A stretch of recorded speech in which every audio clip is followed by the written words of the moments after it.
everyone. The topic of my presentation is that a rare image of Balarama from West Bengal and iconographic analysis. The iconographic history of vast Indian subcontinent is quite diverse.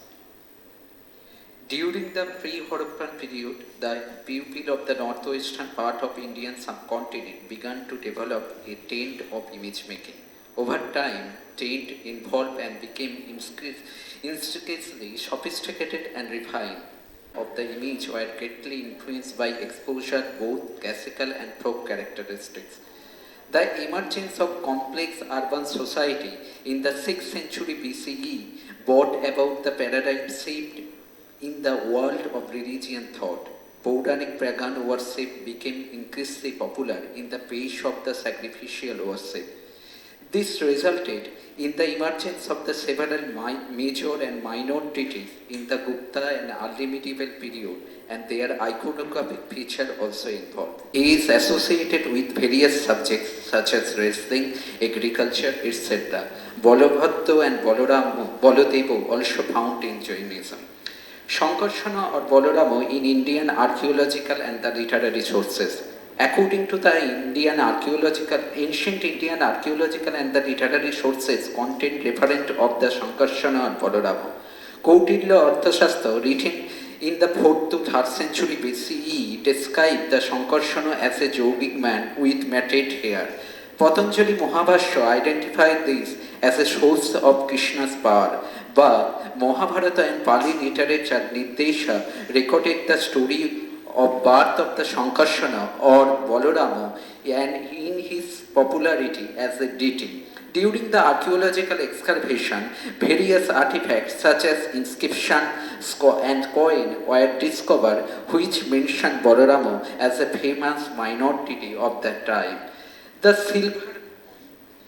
silver coin of the Indo-Greek king Agathocles from the 2nd century BCE is first known a depiction of the Shankarshana holding a mace in his hand and carrying a plough in his another hand.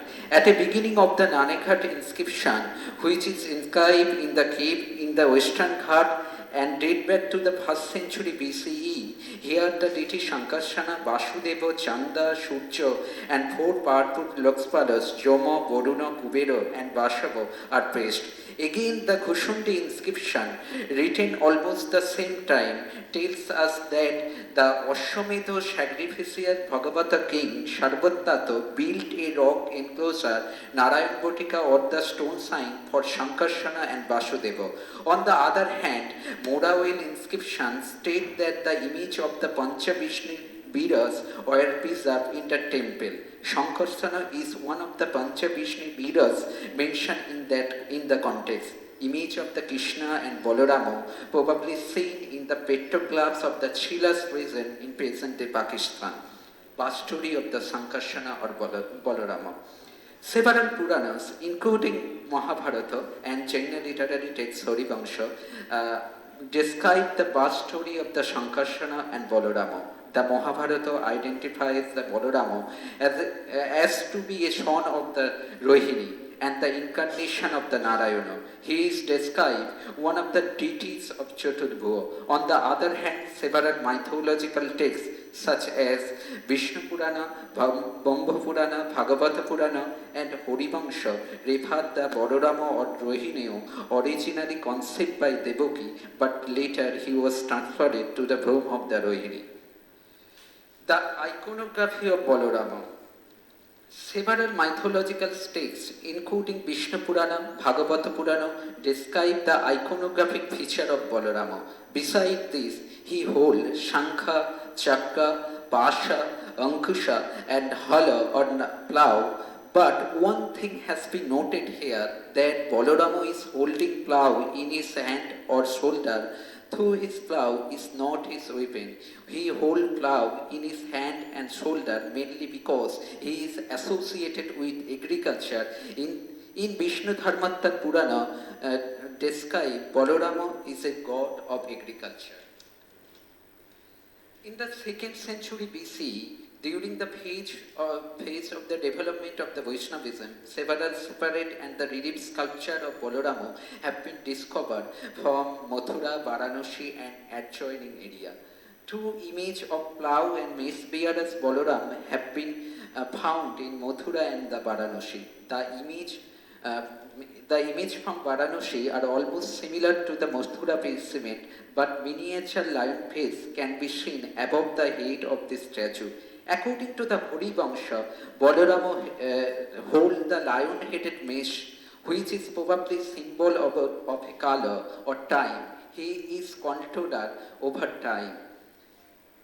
This is some image of Balarama from Mathura, and this is another same type Balarama image from Mathura, and this is the several image found from Mathura at the same time.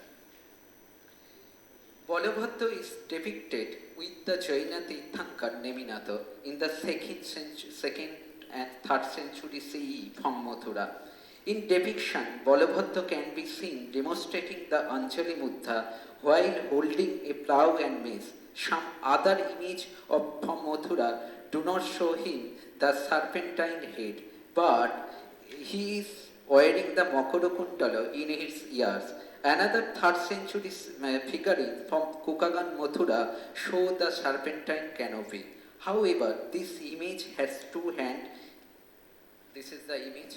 Here is a Balabhadra and here is a Krishna with the Jaina Tirthankar Neminatha. He holds the one sword. Here is a, here is a,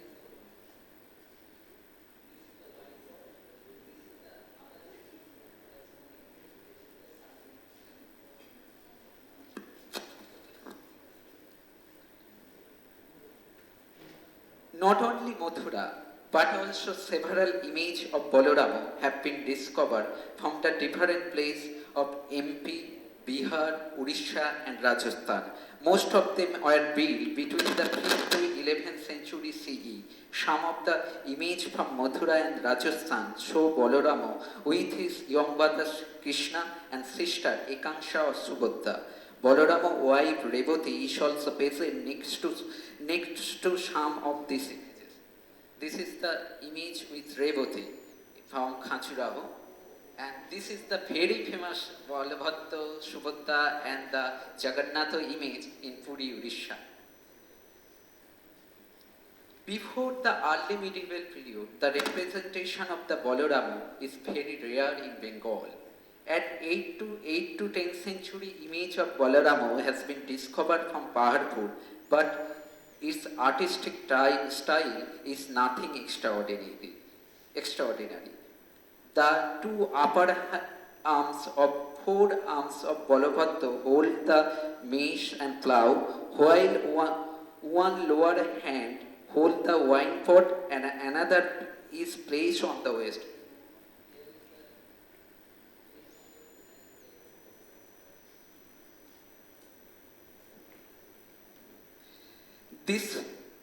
There is two attendants, each on the either side. This is the oldest Balarama image found in Bengal so far. Vaishnavism was escalating due to the promotion of the Bhaktism in Bengal by Sri Chaitanya Deva in the medieval period. Due to its influence, several separate or twin temples were built in Bengal in 18th or 19th century. Among them, Ananta Vasudeva's temple was built during this time. It is belonged to the Archala temple style of Bengal. In the Sanctum Sanctorum of this temple, a large wooden image of the Ananta Vasudeva is worshipping. The Ananta Vasudeva's temple, where the Balarama image presently houses, is situated in the Jalkul village, now under the Gurab police station of Hooghly district. It is currently not known which person or the family sponsored the construction of this temple. This is the actual temple of the Ananta Vasudeva.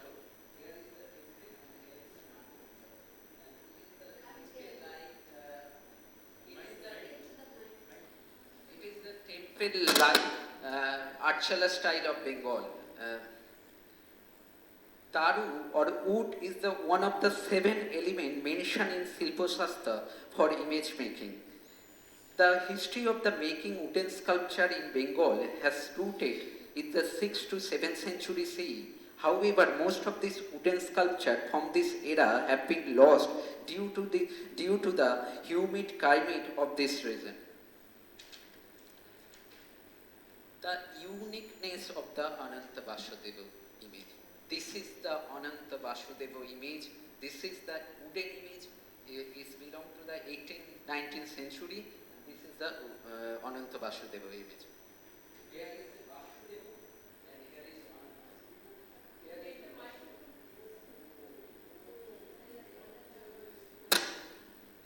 The Ananta Vasudeva image at Jolkul village was carved from neem wood in 18th century CE. In classical term, it is called the Darubambha.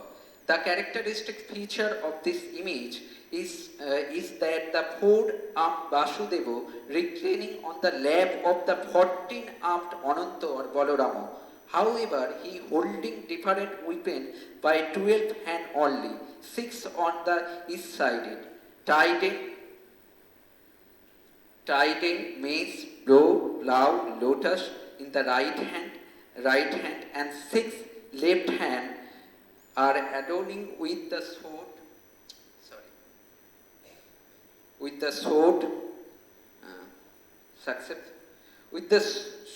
loop, thunderbolt, conch, goad, skimble, and dish. Successively, the Ananta is holding Vasudeva by normal his 2 hands with utmost care. Here, Vasudeva 4 hands are holding conch, sticks, mesh, and lotus. Here, the most interesting feature is that Ananta Vasudeva image that his different mudra, such as Mushti mudra, Shingamukha mudra, Gatakamukha mudra, can be seen.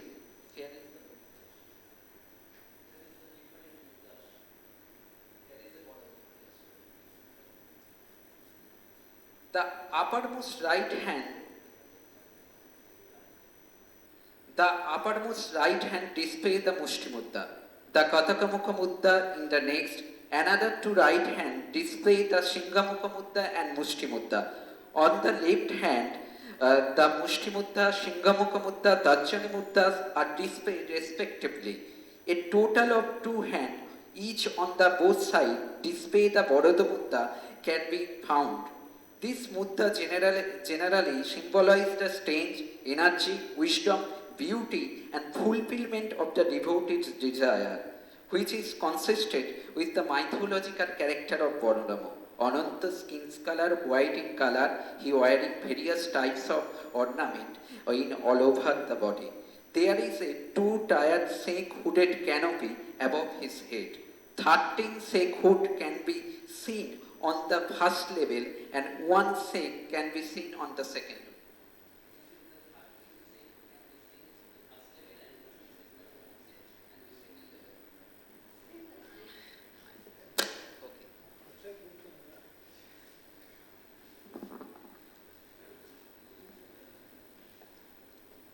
The blue Vasudeva lies on the lap of the seated Ananta. The conch and disc can be seen on the upper hand, while the Baroda mudra is displayed on the lower hand. But Goda and Padma are carved in the middle part of his palm. Here you hold the Shankha and Chakra and Goda or Padma. It is like a Baroda mudra, but in the middle palm there is a Goda or Padma.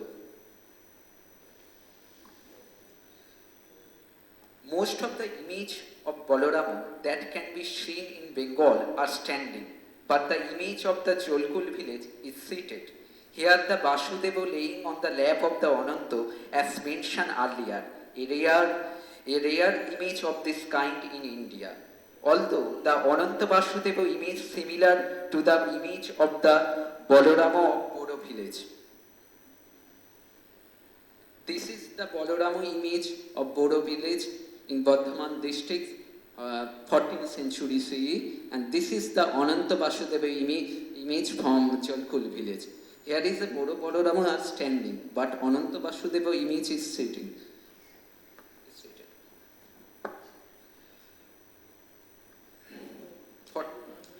Okay. A closer look of the Ananta Vasudeva image naturally raises several questions. First of all, are there any glimpses of this kind of image, Balarama image in Silpa Shastra and Puranic text? The answer of this question, by researching and observing the mythological text and the earlier Balarama image, one thing can be said that such imagery is indeed rare, not according any prescribed text, so far my knowledge is concerned. Secondly, why did the artist create this kind of image? The image reveals strange combination of the classical feature and the regionalism. All the weapons mentioned in the Purana, including the Vishnu Purana and the Bhagavata Purana, are present in the 12 out of the 14 hands of the Balarama. Concluding observation, as mentioned earlier, Patanjali in Mahabhashya calls Balarama one of the sources of the Shakti or the power of Krishna. Several means show that Balarama has always protected Krishna from any type of danger. This image is not exception to that form.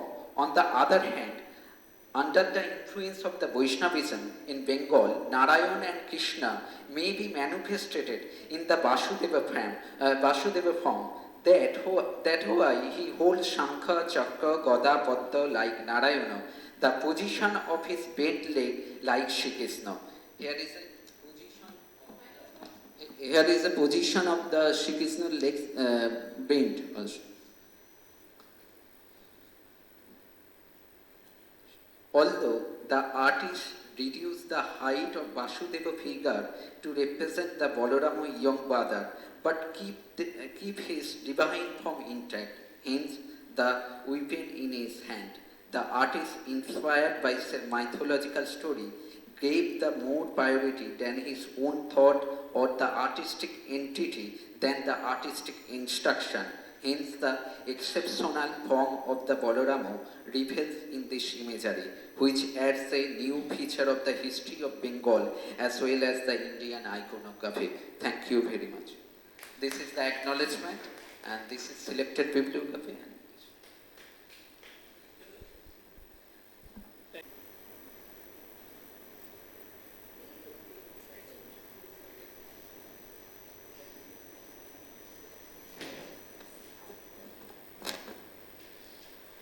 Good evening everyone, I am Bhavika V. I am from Madras Christian College and I am currently pursuing my master's degree. So my topic will be the folklore evolution and the portrayal of the Tamil folk deity Kolavizhi Amman and her presence in this particular area of Mylapore and the temple in Mylapore.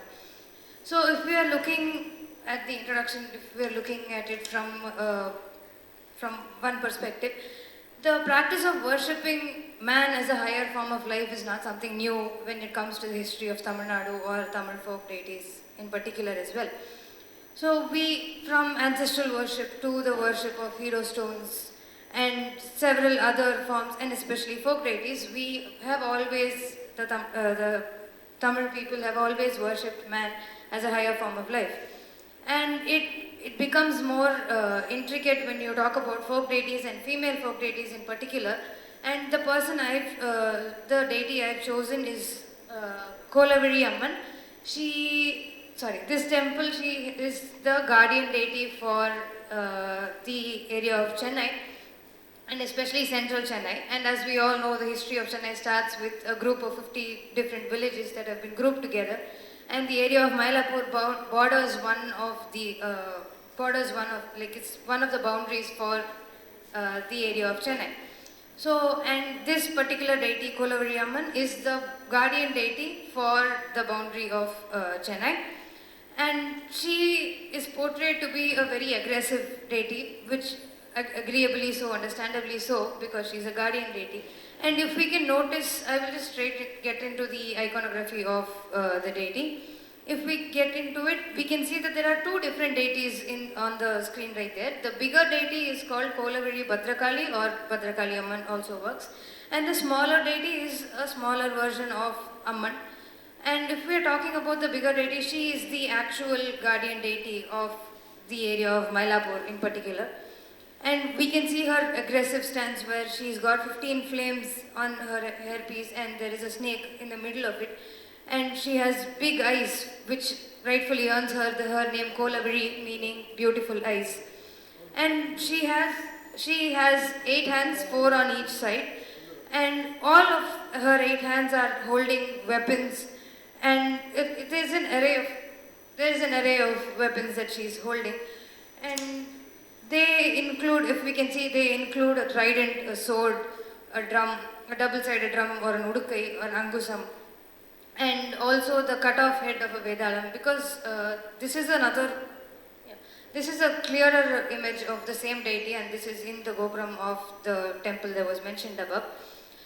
And if we look at the Amman like below the Amman, the way she's seated, one of her legs is folded and the other leg rests on the top of a defeated demon. And if we look at the smaller Amman in front of her, she is not as aggressive as Kolavizhi Bhadrakali, and she is believed to be an embodiment of peace, and she is a more toned down version of Bhadrakali. And it is also a lesson that the temple wants to teach its patrons, meaning to say, to avoid the emotions of envy or anger or anything like that.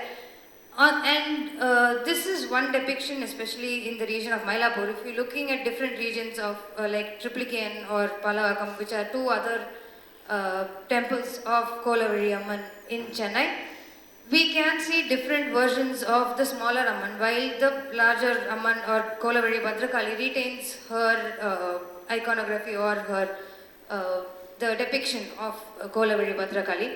The smaller Amman, as we can see here, slightly, as we can see, she also has 4 hands, 2 on each side, where she also holds a sword and a trident, but one other hand is holding, is in the Varada Mudra pose, and in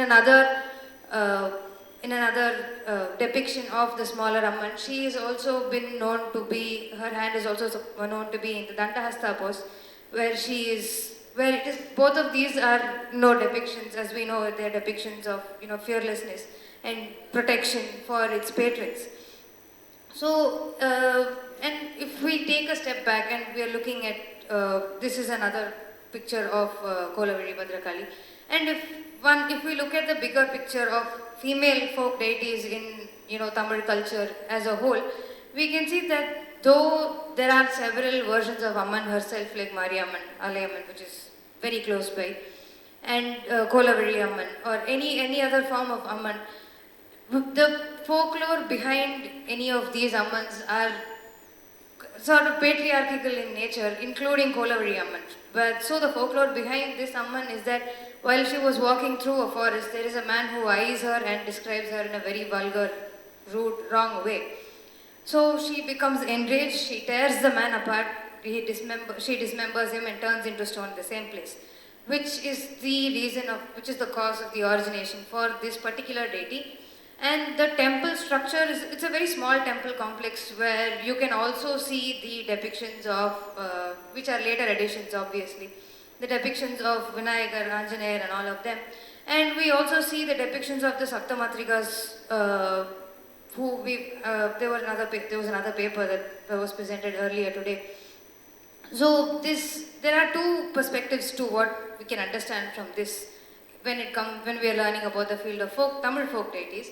One of it is that though the female folk deities are being given importance as deities, we should understand that male folk deities are being worshipped out of piety or admiration, whereas female folk deities are largely women who've been killed by their community. Not all of them, but most of them are women who were killed by their own community for marrying below their caste or defying the customs of their village. And they are being worshipped out of fear rather than admiration, like the male deities like Bhavika V and Aiyanar are. And another perspective which might be a little controversial is that there is an increasing impact of Sanskrit deities, like we can just see Vinayagar and Anjaneya in the temples that were built for Tamil folk deities, which is a more controversial opinion, but it is also being debated upon. And if we can see, then the final picture I have here is, this is an installment which was in the Kolavizhi Amman temple of Mylapore, which is a very, elaborate description about what the deity, who the deity is, and especially the depiction of the deity and her smaller part as well. So I would like to conclude by saying the importance of folk religion, or the study of folk religion, has to be reiterated at any given point of time. Because at this point, when urbanization is happening at a rapid pace, the importance of folk deities, and especially when their religion has become such an important part of daily life, the importance of folk religion has to be reiterated, it has to be studied upon, and with the proper sources. And thank you.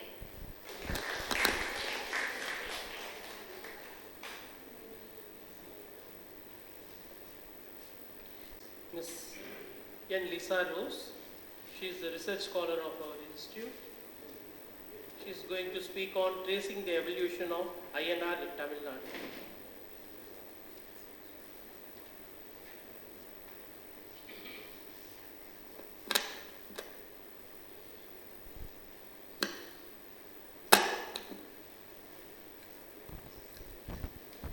Good evening. I know I'm the last speaker, so I'm not going to take much of time. Everyone is drained by hearing so much of information, insights about minor deities, so I'm going to cut short. I'm going to talk only about the importance. I would like to take a minute and thank my institute for giving me this opportunity. It is also special because it's my first presentation as a doctoral researcher, and it starts with my own institute. So thank you, Nandita ma'am and Dr. Balarama for that. So moving on, Aiyanar, the guardian deity of the Tamils. The worship of the village gods is the most ancient form of Indian religion. They believed that the world to be peopled by a multitude of spirits, either be good or bad, who were cause of all unusual events. Unusual events meaning diseases, disasters, etc.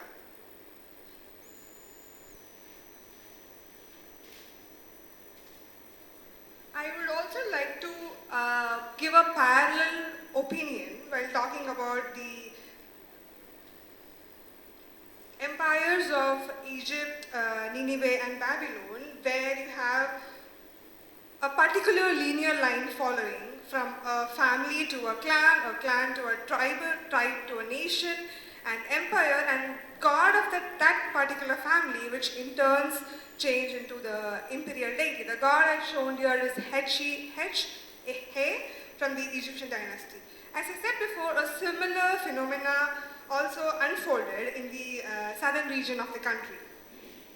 I'm referring to Sangam literature, where the Tamil country topography is characterized into 5 main philosophical sections, which everyone know, which are called as Thinnais: Kurinji, Mullai, Marudam, Neidal and Palai.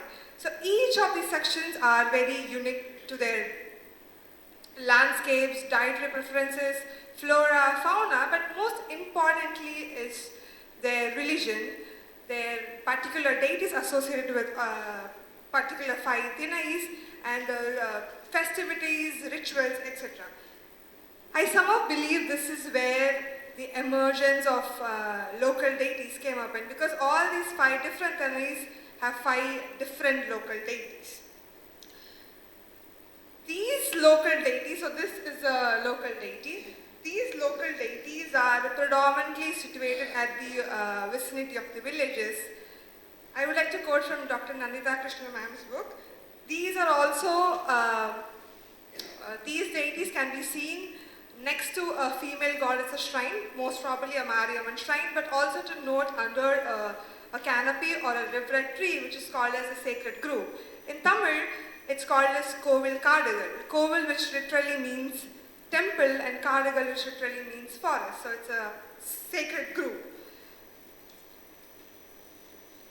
As I was talking about the linear thing, which I was talking about the Egyptian thing, when a deity has been transformed from the god of the family to the imperial deity, and that's when the Kuladaivam comes in our southern part of India. Kuladaivams are much more different than the guardian deities, but some of the guardian deities are also Kuladaivams, and one such Daivam is Aiyanar, the guardian deity to the Tamils.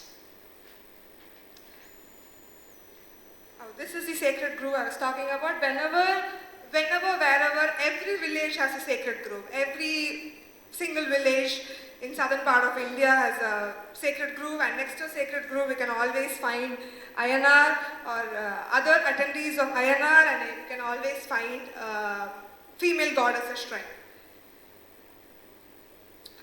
Name theories.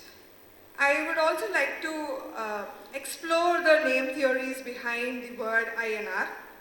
So the word Aiyanar is composed of two words, Ayyan and the honorary affix AR.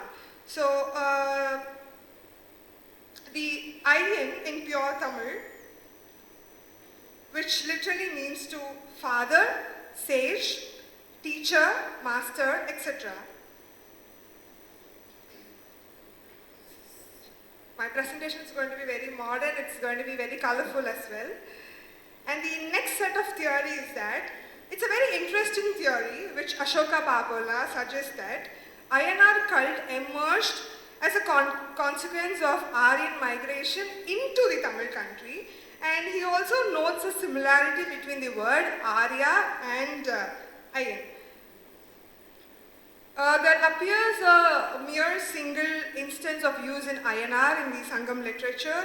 At Kalitogai, Padal 43.5, there you can find a word which is mentioned as Ayyan.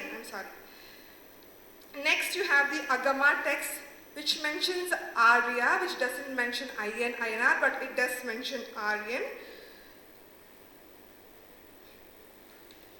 Next you have the Katan, and another name by which god Aiyanar is known, is generally considered to derive from the Sanskrit word Shasta, which means teacher, ruler, king, father.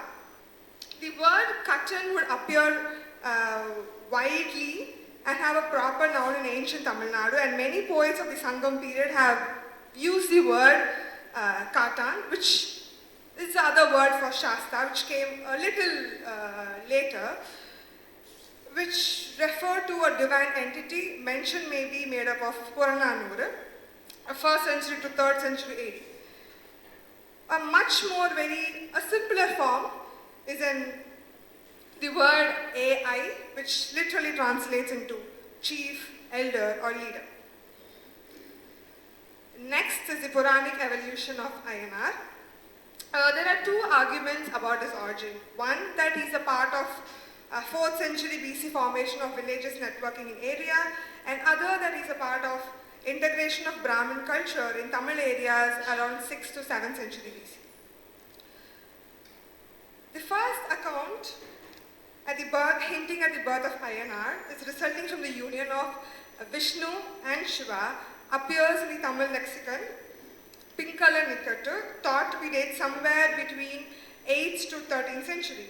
Here the god is referred as Hari Karaputtiran, it starts with A, Hari Karaputtiran, which is Hariharaputra, meaning the son of Vishnu and Shiva. So the story goes behind, I'll cut short the story, a conflict of Amrita that has been obtained by the churning of ocean of milk broke between the gods, Devas and the Asuras.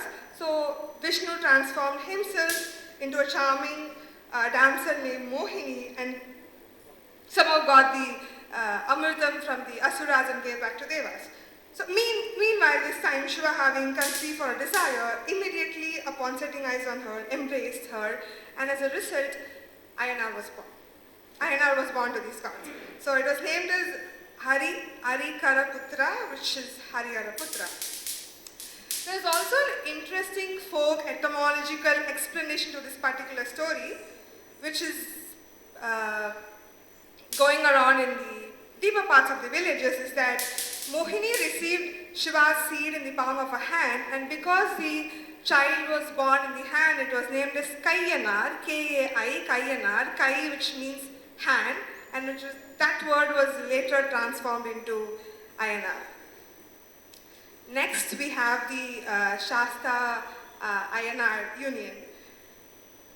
I would like to talk something about Shasta, and then I'll talk about the transformation. The earliest sculptures of Shasta commonly depicts him in the open settings rather than being installed in separate shrines.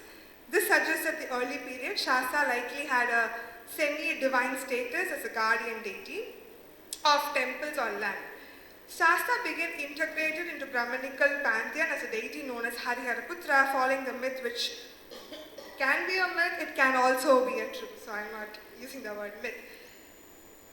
The Aiyanar Shasta cult was also compelled to undergo various changes and gradually become more Hinduized as a result of influence of Shaivism, especially in the 7th and 8th centuries, when Tamil Hinduism began to flourish, replacing Buddhism and Jainism, which had been popular. It was during the Chola period, because you find numerous number of bronzes of Shasta. It was during the time of Chola period that the importance of Shasta increased, and his aspect as well as God associated with great tradition came into force. Aiyanar's reinvention took place from Shasta to a proper Aiyanar only in the 13th century, when the disappearance of Buddhism in India and the emergence of Hinduism as a state religion. The old village mythologies came to be gradually linked directly and indirectly with the Hindu worldview. The next Puranic evolution of Aiyanar, here the Kanda Puranam, which is a 14th century Tamil version of Skanda Puranam, it doesn't talk about the evolution of Aiyanar as such, but it does give the word Ayyan in Maha Charter. It just mentions the word Ayyan, so I thought I'll add Kanda Puranam to it. Next is the significance. So whenever you notice an Aiyanar, he is very swift, he's very fierce, he's very huge, he holds a swords in his hand, and he's also a god who brings prosperity to the fields, and his primary mission is to patrol the villages, protect his own village members from disasters, diseases, and everything.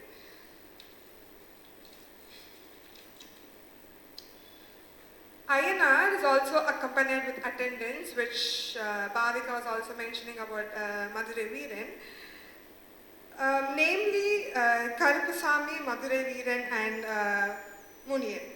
They are often represented by stone images scored with the rough carvings or simple erect images. So when some villages you find only Aiyanar, some other villages you find all these attendants also standing next to him or in the sitting position. These gods, the attendees I'm talking about, these gods are believed to occasionally exert adverse influence on the daily life of a man. They are sometimes collectively called as evil gods. And as Bhavika also mentioned, people doesn't mention the earlier amman as, they fear for her and they pray for her. And all these attendants are also comes from the action of fear. And they are also known as Bayam Kartis in Tamil. Bayam, which is fear in Tamil.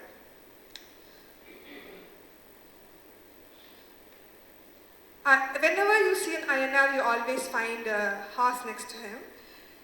The local priest is a potter of these terracotta sculptures, performing the ritual of the creation of the figures as well as the worship at the temple.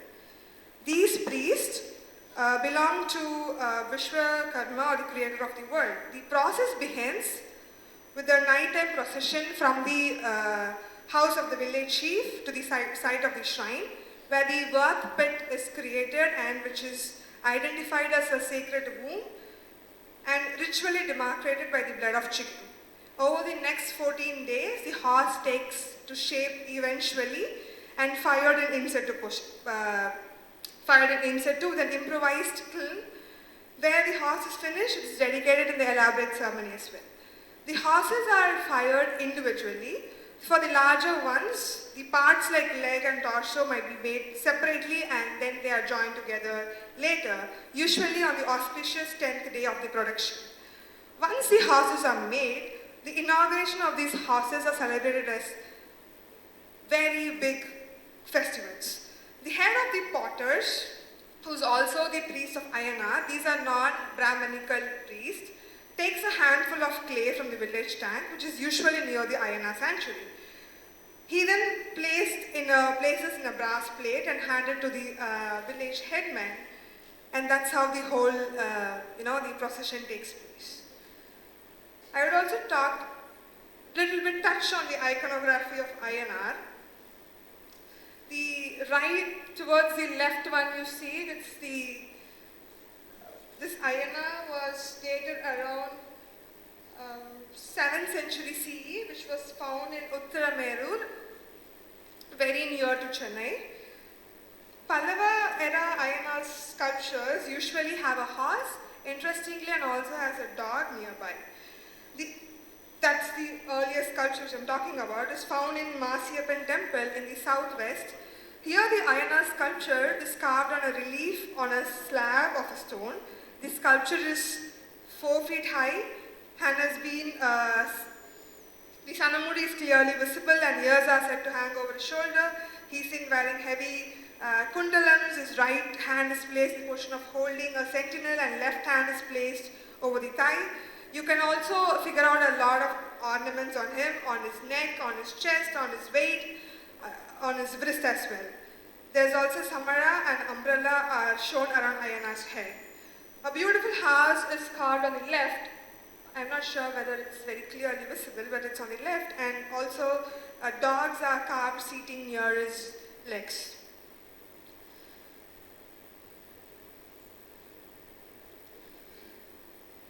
According to the aforementioned, the text which I mentioned where you find the union of Vishnu and Shiva, there's also mention that he's flanked by 2 goddesses, Purani and Putkalai, is a yogin and has a role of protector and dharma.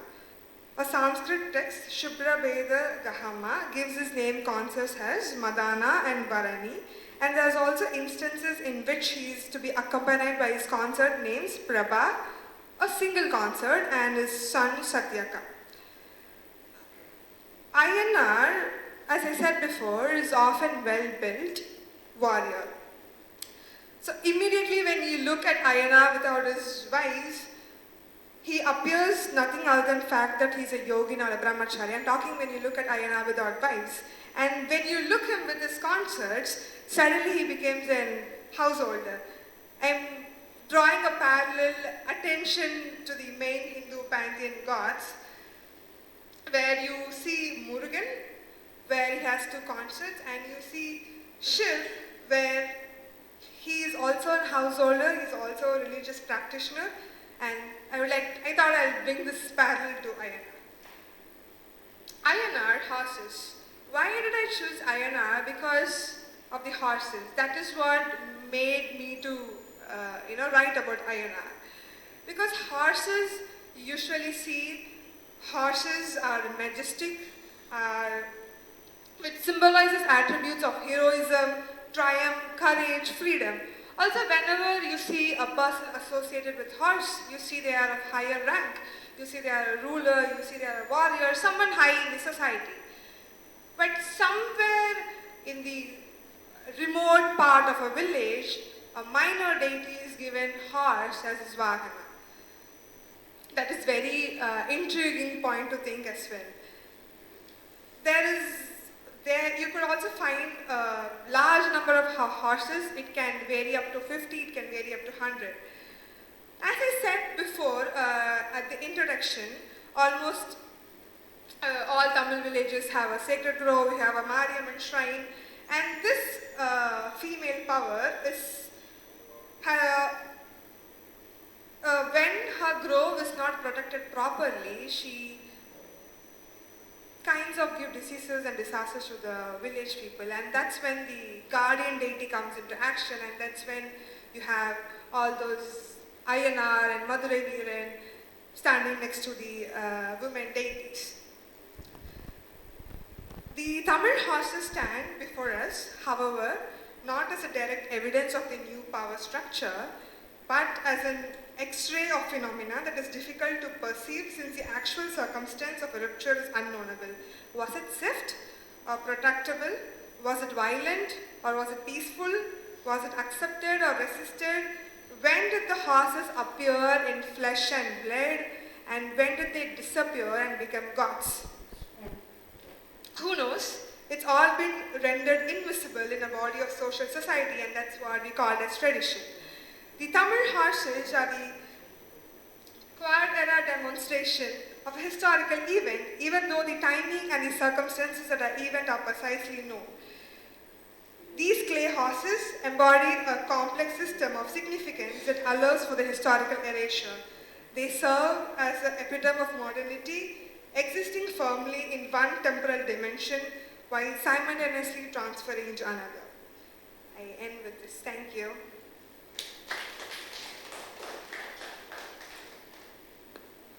Thank you, Ms. Lisa Rose. Over to you, sir. Any questions? Any questions, observations? No, not a suggestion. Just to tell you something about the Aiyanar horses. Horses are given in groves deity as a votive offering. Maybe it came from Ashwamedha, I don't know. When the king could afford a regular horse and all, the village they can't afford to sacrifice a horse, they give away votive offering to Aiyanar. And the idea is that Aiyanar goes round the village on this horse and he protects the village. In most villages in Tamil Nadu, there is no sacrifice, animal sacrifice to Aiyanar, whereas there is to all the female deities especially, but Aiyanar does not have animal sacrifices. And one more thing I think you can also add to your thing is that the earliest mention of Aiyanar in archaeology is a 3rd century inscription on a hero stone mentioning Aiyanar. Okay? Kolavizhi amman. Islam. You have mentioned about 3 Kolavizhi amman temples. Have you any idea which period it belongs to? When it was built, that is, these temples, when they were built, which period it belongs to? Any idea? Sir, according to the inscriptions in the Mylapore temple specifically, and I even interviewed the priest as well.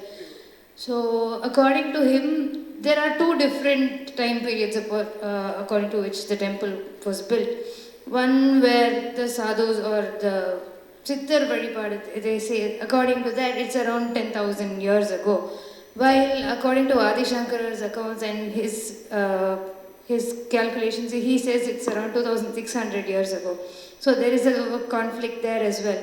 But these are the 2 legitimate accounts we can trust when we come to the Kolavizhi Amman temple.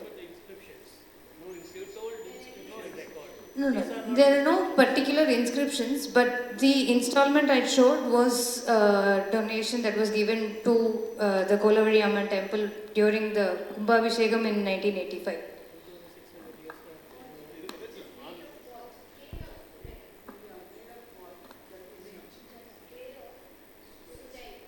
That was stone.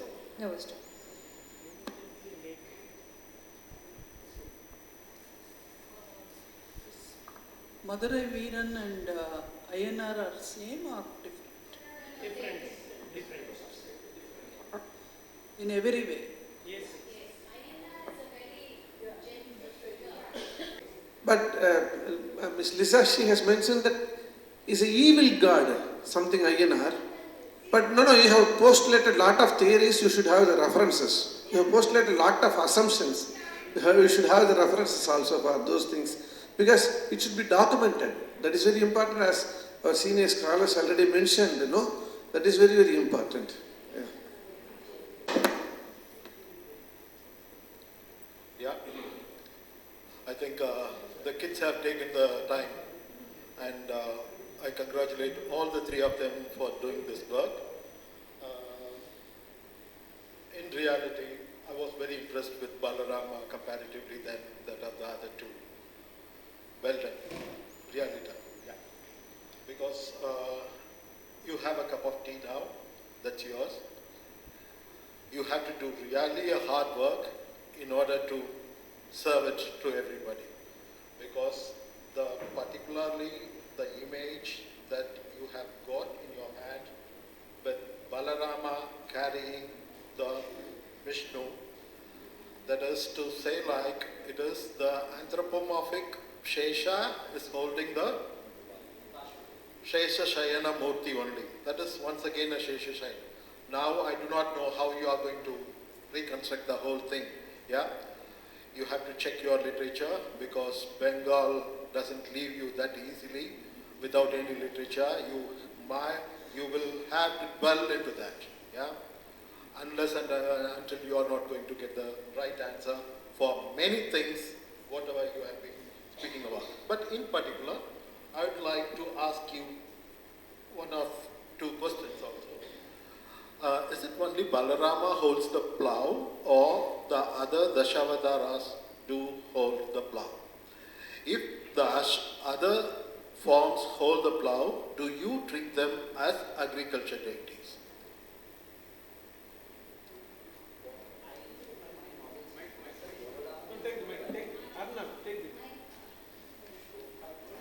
It's concerned Balarama holds the plough actually. You have to check with Varaha and Varagi also, because the Varagi, particularly during the Chola period in South India and also in Southeast Asia, is holding plough, and by and large, Varagi is considered to be a agricultural deity. Okay. So, for example, it is not only to say like agricultural deity, Okay. but also you have to by and large treat it in the other way around, how a regional deity becomes a national identity. Yeah. So, and then I have one more question. In the Dasavatara group in Bengal, how Balarama is treated? Simply two hand. Two hand is iconography with two hand.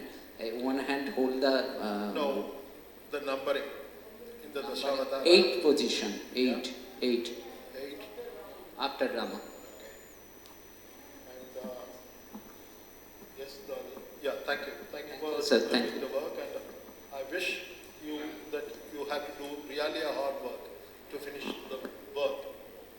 And Bhavika, kolavizhi amman. So, Now stay for a few minutes, students. Just Yes. it is we are concluding. Stay for a few. We have announcements also.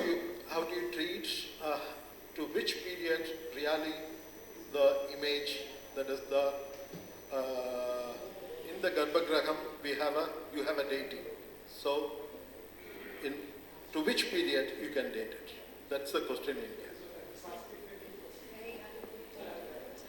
Put it out, spell it out. The same answer or? I do not know what answer you want to give. Okay, so according to the sources that I have received or the Don't tell me 10,000 years. I don't want that. No, that's why we go with Adi Shankara's account, which was 2,600 years ago, and there are records as to where it was. Stylistically, you can analyze the image. Yeah? Definitely. So, There is more space for research in there, so. I see it more comfortably that you see that later Chola period image that could be about it. Yeah? Kolavizhi amman. Once again, it is the one with a beautiful eye.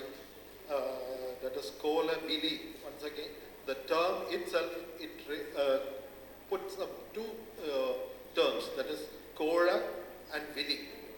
They are connected. So like Kamakshi or Meenakshi, once again, it speaks about the beautiful live only. But how do you say about, can you tell me, is it a Kuladevata or a village deity or a regional goddess? She was a guardian deity, Kaval Devaman. Kaval Devam. Kaval Devam. Kaval Devam can be also sometimes Kuladevam. But her particularly, she wasn't Kuladevam. Yeah? Kolavizhi Amman particularly wasn't Yeah, a you have to be very careful about it because Aiyanar can be treated Sartha, but Karupu cannot, it goes back to her. Aiyanar can be treated Sartha, but Sartha cannot be treated on par with the Karupu, yeah?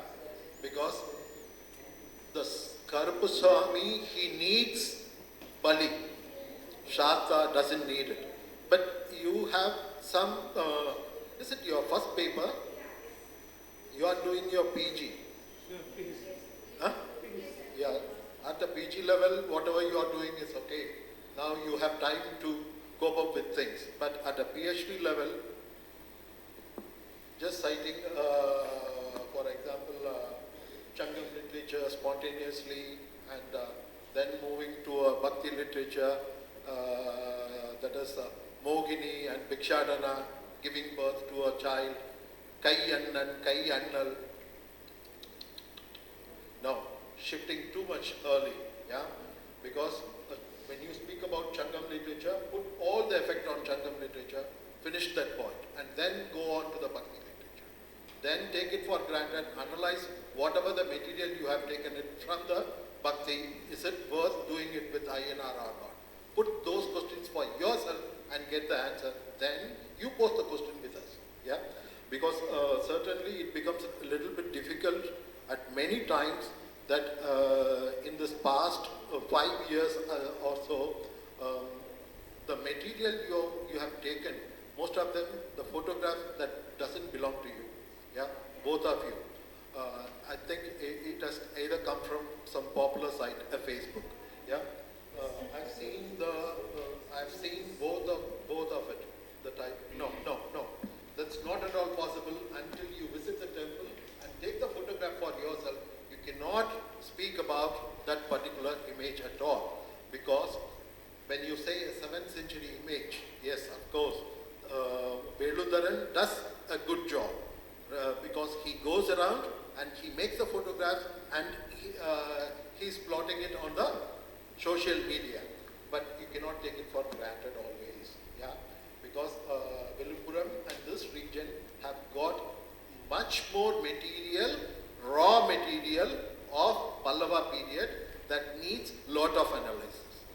So you cannot take it many time, you cannot take it until you visit that place. So I request you, both of you, particularly visit the temple and make the note on it, then present to us. Thank you. Thank you for giving us a chance. I wish you all the best. Thank you, sir. Please stay on the stage. Direct.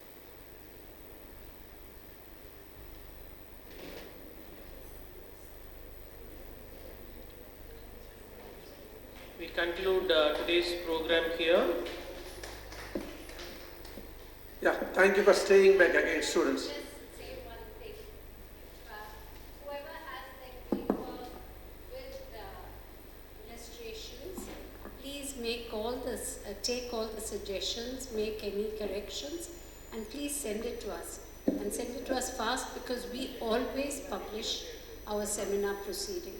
So you will have one publication to your credit. So do it fast, otherwise you will get left out.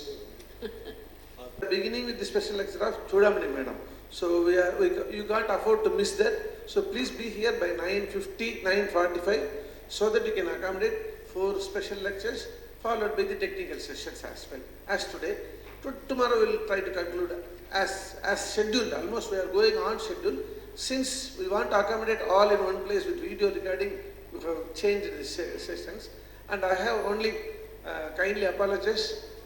In the program sheet given to you, some 3 places you can see. Instead of PM out of sight, we have mentioned as AM. Don't take it to count timings. Especially Aarti's paper, I think I have seen it is AM. So it is made it as the time schedule, since we are working till the last moment. Time AM, PM changes were there. Kindly accordingly change it accordingly. Thank you.